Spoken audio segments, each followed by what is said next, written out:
Hello guys, আজকে আমি কিছু বার্তা বলবো। সেটা হচ্ছে আরজিকর হসপিটালে যে জুনিয়র ডাক্তারকে ধর্ষণ করে খুন করা হয়েছে সেই সম্বন্ধে আমি কিছু কথা বলবো। একটা জুনিয়র ডাক্তার, তাকে ধর্ষণ করে খুন করা, তাও আবার এত বড় একটা হসপিটালে। কি মর্মান্তিক ঘটনা! আমরা কোথায় বাস করি? মানে আমি যখন শুনলাম তখন তো আমি মানে ভাবছিলাম যে আমরা কোথায় বাস করি। একটা শিশুকে কত কষ্ট করে বড় করে তাকে ডাক্তারি করা যায় তার বাবা মাই জানে। একটা শিশু বড় করতে কতটা পরিশ্রম করতে হয় তার বাবা মাই জানে। একটা শিশুকে কত কষ্ট করে বড় করে তার মা বাবা ডাক্তার পর্যন্ত পৌঁছাতে পারে সে তার বাবা মাই জানে। অথচ সেই শিশুটা যখন বড় হয়ে তার জীবনটা শুরু করবে তখনই তার জীবনটা শেষ করে ফেলা হচ্ছে। এই শেষ করে ফেলা হচ্ছে, এর পেছনে আমাদের মূল কারণ হচ্ছে আমাদের বিচার ব্যবস্থা। যে অপরাধী মানে অপরাধ করে তার সঠিক বিচার হয় না বলেই সে এত বড় অপরাধ করে যায়, একের পর এক অন্যায় করে যায়, তবু সে ছাড়া পেয়ে যায় বলে সে এত বড় একদিন একটা বড় ধরনের অপরাধ করে ফেলে।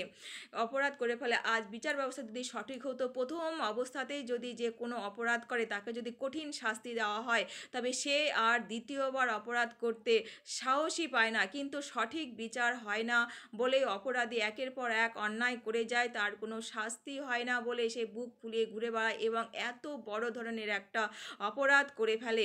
একটা জুনিয়র ডাক্তার, তাকে ধর্ষণ করে খুন করে ফেলা হচ্ছে, অথচ তার সামনে একের পর এক নাম চলে আসছে। কিন্তু আদৌ কি সেই ব্যক্তির শাস্তি হবে? আমার তো মনে হয় যে বিচার ব্যবস্থা যেন যে অপরাধ করেছে তার জন্য কঠিন শাস্তি হয়। আর যদি এই শাস্তি না হয়ে যদি সে ছাড়া পেয়ে যায়, তো এর থেকে আরও কত মায়ের বুক যে খালি করে ফেলবে তার তো ঠিকানায় নেই। যে গেছে তো গেছে, কিন্তু তার মা বাবার কথাটা ভাবুন। তাদের একমাত্র মেয়ে, তাদের তো চোখের জলে রাত কাটছে, বালিশ ভিজে যাচ্ছে, না খেতে পাচ্ছে, না মা বাবার ডাকটা শুনতে পাচ্ছে। যখন কোনো বাচ্চা এসে মা বাবা বলে ডাক দেয়, দেখবেন বুকটা আমাদের ভরে ওঠে। কিন্তু সেই মা বাবা বলে ডাকার মতো আর কেউ তাদের থাকলো না।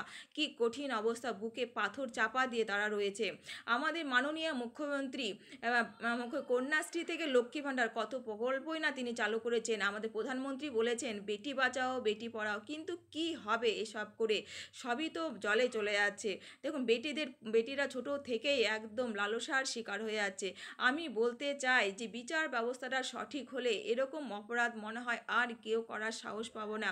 আমি একটাই কথা বলতে চাই, যেন বিচার ব্যবস্থাটা সঠিক হয়, তাহলে আমার মনে হয় যে এ ধরনের অপরাধ করতে আর কেউ সাহস পাবে না।